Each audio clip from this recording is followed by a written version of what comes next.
Yeah, it was. I mean, it's been a special season, and I've been a lucky coach because we've had a lot of special seasons, and never, lose sight of the fragility of this whole thing. Winning in the regular season, getting a chance to play at home, getting back to another championship game, and then winning. It's we don't take it for granted. We're really proud of what we've been able to accomplish. I thought we played determined. The semifinal game, I think, woke us up a little bit to how hard you have to play every single moment that you're out there, and our guys did that. Obviously, unfortunate circumstances with Don Perlin not being able to play because he's a big, strong kid that is dangerous inside and outside and can give you a defensive presence. And I thought we dominated the paint. I thought we got into the paint off the bounce. We threw it inside. We offensive rebound, and that put a lot of pressure on them. Gave Brady Cummins a chance to drive to the basket. We just, we played like, with the energy that the crowd brought.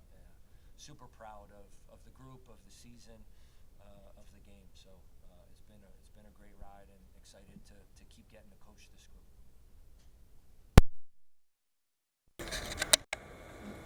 Keegan, when you first sort of signed up for Colgate, do you remember what your expectations were for sort of what your career was going to look like? Yeah, I knew I had a chance to compete for championships as I had success previously, but I never could have, dreamed of something like this. It's been pretty incredible. I couldn't have it end a better way on this court either. So. Braden, expectations might be a little bit different for you, but do you remember it was only a couple of years ago for you? What did you expect for Colgate? Like, win them all, or? Like Keegan said, this is a winning program, so I expected to win, but I was coming in ready to learn. Last year was a very experienced group, and I was coming in soaking it up all, the experience that these guys had, and then this has been incredible the first 2 years, and I'm excited for the future. Keegan, you mentioned playing your last game on your home court. How special is it that you get to go out with a win at Colorado? Yeah, it's really special. We've had a lot of success here, but this just tops it all off. Just having a lot of people in the crowd that you've grown close with in the community, at the school, and obviously having my family here, it just means a lot. And then getting checked out and going to the players and the coaching staff that you work with every day and that you love. It's just couldn't be better. You guys surprised you had to convince the students to storm the court? Yeah, that was interesting. I thought they were going to run right on, but it took them a couple seconds. Campus safety doing their work there. Keegan, right, you've been through a lot of seasons, Yeah. And everyone is sort of different. I guess, what are you going to remember most, do you think, about this one, or what's unique about this one? This year's unique for a lot of reasons. We had a lot of new guys. So that was a challenge coming in, just being an older guy who's experienced winning. It's like just part of the journey. You got to teach the younger guys how to go about every day, and when it gets to that point, gets to winning, gets to the postseason, try to teach them about that. And I think they made it pretty easy going through the year. They all wanted to learn, and they all obviously really wanted to win, and that shows tonight and shows throughout the entire season. Every year has been a unique experience, and this one is just another journey that was awesome. So. Braden, in year 2, how does this one compare to last year? This one is pretty special, I think, just because like he hit on. We had a bunch of new challenges this year. Last year I came into a pretty special situation, as I hit on earlier. So I think this one's pretty special. The way we had ups and downs throughout the season, and the way we stuck together and got better throughout the year, I think is a testament to how bad we wanted it, and the coaching staff and just our group of guys. So, so from the outside, right, I might be like, what downs? What downs did you guys experience that maybe people didn't see? We didn't have the non-conference that we wanted to have. We lost 3 straight going into conference play, so I would say that was a big down. And then we also just weren't playing to our standards that we came into the year with. So those are some of the downs, and I think that throughout the conference we were able to fix those and be where we're at now. Any other questions for student athletes? You guys have a favorite part of the celebration? Like, is there a coolest part of that whole thing? This year it'd have to be Alex. Alex slapping punching the ticket. I mean, he's a really special part of this team, and I don't think people get to see that from the outside. But yeah, he means a lot to this team. He means a lot to everybody, and he's a major reason why we've had success. And I think that's just really special for all of us to see, because we know he deserves that as much as anybody else. So that's probably my favorite part. So can you explain who Alex is? Forgive my ignorance. Yeah. I don't know him. Yeah, he's a senior here. So he's gone. He's won 4 years in a row, but he's struggled with injuries throughout his career. And this past summer, he had to get surgery on his knee. So just had his career didn't go the way that he thought it would. Just not being able to have an impact on the court. But I mean, he has an impact on this team and the winning that happens on the court. So I think everybody it's just really special to see and have that moment. Any other questions for the student athletes?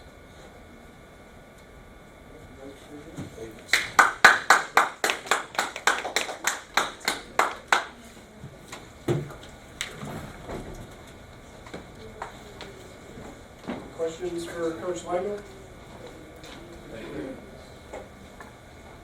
Matt, what did you think was sort of unique about this season? I don't know. I don't know how many times you're going to be up 24 in the second half at Syracuse and you go and lose the lead. When these guys talk about highs and lows, I think that's one of the lows that sticks out for them and for our program. For me, it's just been it's been a unique group because we have probably 11 guys on our roster who I believe on many other programs in our conference would play significant minutes. And so we play 10 guys, which is the most I've ever played in terms of minutes distribution. And not one time does anybody ever disgruntled. Yes, they want to play more. Yes, they don't want to come out of the game. But to have a group like that that's committed to the work and to improvement, and to have 6 new guys who don't necessarily understand what's been done before and how it's been done before, but to have a group of veterans that helps bring them along and a group of experienced guys that helps bring the less experienced, even though some of them aren't new, was really unique and special for me. I saw Dawn Staley interviewed, and she said she was the head coach at Temple, and I was an assistant there for a few years. And she said that last year's undefeated team compared to this year's undefeated team, the personalities are so much different, that there's so much more noise in the locker room. And the 6 new faces that we have, our team has totally different personality, like the energy, the joy that they have with their lives. So for me as the coach, I've got a chance to coach 2 great teams in each of the last 2 years, but the personalities of the individuals and then of the whole group is entirely different. So as a head coach, that for me is really special to have those different experiences. In what way is this group different? Like if you sort of just the energy, the joking around, like the locker room's louder, the noise is more, the silliness is heightened, like everything that that young people do. Whereas Keegan's much older, Ryan's much older. Last year's team was smaller and more focused on the just the task at hand and whatever else they were doing in their lives. This group has so much energy. It helps me feel young, I guess. So a lot of these guys have been successful here for a lot of years. The sport is more transient than ever with guys leaving. Was there ever a risk of any of your guys? Did you have to do anything to keep this group intact? Were there difficult conversations? Yeah, I don't know about. Every conversation is difficult. I think when you bring a young person, first when we recruit young people, we try and find guys who are the right fit for Colgate. Yes, they need to be talented enough at basketball, but this is a unique institution.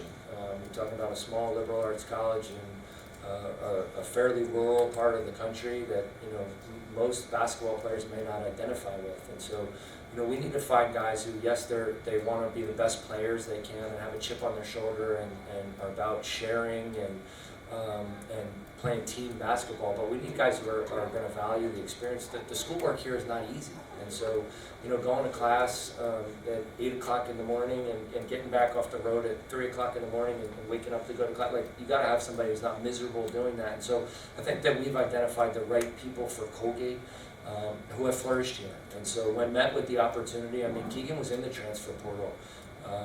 He got, no short of 30 plus phone calls on day one, from the biggest conferences, from the best opportunities. And, it's a credit to the character that he has and the family that he comes from, that the things that were most important to him, here's a guy who said the best part of the celebration was having his teammate and his roommate be able to put the sticker on the ticket because he didn't get a chance to play because of a torn knee and an ankle surgery and a bunch of different things. And so when you get to coach guys like that, they're about what we're about. And so I don't know if the conversations are hard. You're just trying to help them be the best version of themselves and figure out what are the most important things to them. And will it always work that everybody will stick around forever? Who knows? Because it's definitely the tectonics are changing in this. But I feel really lucky to have had not just this year's fifth-year guys. Each of the last few years, guys have chosen to be here and stay here and help continue to take this program into the future and continue what we've been able to do. Coach, with your win today, you tied Fran O'Hanlon for the most Patriot League tournament wins. How special is that for you? Yeah, it's special for me because it's Coach O. When he was an assistant coach, when I was being recruited to go to the University of Pennsylvania, I never got to play for him. But I like the stories that were there in the program of how good of a coach he was, and then coaching against him, I learned so much from him and studying his offenses and how they play and move and so yeah, it's significant for me for that regard. Here's a guy who, he had successes. He probably could have gone other places, but he stayed and won a boatload of games. So I wasn't aware of that. Again, my record is what it is because of the players that we've coached and the commitment that they've had to one another and to winning. But Coach O is a special coach, so that means a lot. Along the same lines, Matt, I know you got a COVID mulligan in there, but 5 consecutive NCAA tournament appearances. I don't know if you know the programs that have also done that, but the list is pretty crazy. What does that mean to you? Yeah, I think as a coach, as we set out, we're trying to be very process-driven, and let the results take care of themselves. I think that we set out to play our best basketball at this time of the year and go on a journey together and try and figure things out as we're going, whether it's in a game or over the course of a week or the non-conference schedule. And so to be able to coach a group that's been able to be at their best at the end, again, it's a fragile thing as we witnessed tonight, an injury, some bad calls, a bad shooting night. Again, we very easily could have lost that semifinal game in a lot of different ways. So to coach a group that's been able to figure it out and get us back to this stage so consistently for such a long period of time, I think is something that we definitely take a lot of pride.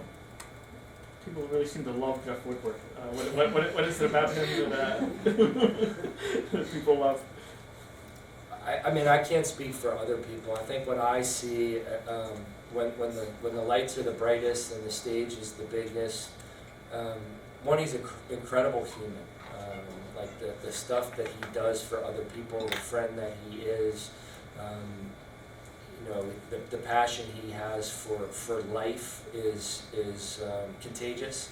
And then he's a huge man, but he's a gentle giant, and he plays with some flair, and he grows his beard all season long to have his to have his playoff beard. I think that he just he plays with a passion and an energy and a competitive nature that in other sports you wear helmets and you have to hide. In basketball you can see all that, and I think that is contagious and brings some fun to the game for the fans to gravitate towards. Coach, being in this position is something that you've gotten used to and the surrounding community has gotten a little bit used to. What can you say about Hamilton and how the fans have responded? Yeah, when we got here 13 years ago, and I'm looking at my family back there, we came from Temple University in Philadelphia. College basketball is a huge thing. Everybody watches, everybody knows the teams and what's going on. we showed up for, you know, our first home game, and I think we probably all could have counted the people in the stands. And you know, there wasn't a lot of energy or excitement. And I mean, my across the street neighbors who recently moved, they said they grew up here. They said, "You really think you could win here?" I said, "Yeah, we wouldn't be coming if we didn't think that we could get it done." So to look back over 13 years and see how much not just the program's grown, but the excitement about basketball has grown. You know, whether my wife is running the Hamilton hoops in the community, these kids, they watch the game, they love the game, they're here cheering for the guys and being a part of what we're doing. You know, we wouldn't have won the semifinal game without the community crowd. Our students are all on break. You know, our student athletes were here supporting our team, but the community and the excitement. And I hope that the community feels the ownership of the team. You know, like they interact with these guys at the restaurants, at the grocery store, at the gas station, and so that doesn't happen everywhere. Again, I know that, and we never take it for granted, or get used to winning, because it's so hard to do. So many teams set out to do what we've been able to do just once, and so you know, we're gonna miss Ryan and Keegan because for a lot of reasons, but they know what it was like to lose. You know, they lost to Boston in that championship game before, you know, COVID changed the world, and so we won't have anybody left with that experience. But it's never to be taken for granted. Do you remember, like, how different was the mood the next year after they experienced that? Well, I'll go back to losing at Bucknell in similar fashion to how we won tonight, and it was they were playing some song Drake, God's Plan by Drake, like they had a DJ at Soika Pavilion, and it was a horrible feeling. You know, to make it there for the first time, to be on the stage, to know like you have a chance to achieve your dream, and just to get annihilated. And so that was like the most popular song. Our guys did not listen to that song one time anywhere. I found out the next year because of motivation of like, we're getting back there and we're going to get it done. So we did, and then again losing the next year, like when we did, that group coming back, and it was coming off of COVID where we didn't start games till January the 1st, so there was an appreciation for just the chance to get out there and play, to hopefully have a chance to get back, and a determination to, you know, not experience what had happened the year before. You know, it's a huge part of our program is passing that down, that how hard the work is, that, you know, you don't just get to where we've been able to get. And like I said before, it's become a familiar spot for you in a way. So what are you looking forward to most about taking your team to March, and what do you look forward to heading into the Yeah, I mean, as the coach, I look forward to the preparation and the practices. You know, you only get 100 and some practices in a year with your team from the time that the hours start, and I think we're at 103, and so, you know, I'll get a handful more practices with this team. You know, try and figure out a scheme and a plan. Well, we're going to play one of the top teams in the country, but it's also really. I don't know what the emotion is. There's some joy, some excitement, some pride in getting to watch them have this experience. You know, March Madness is spectacle, and so to have the red carpet rolled out and to see them, they're like having checked the next box of what was one of our goals as a group, and to see them celebrate and enjoy one another and have this experience wherever we go and whoever we play is very rewarding as coach. Any other questions for Coach? All right. Thank you.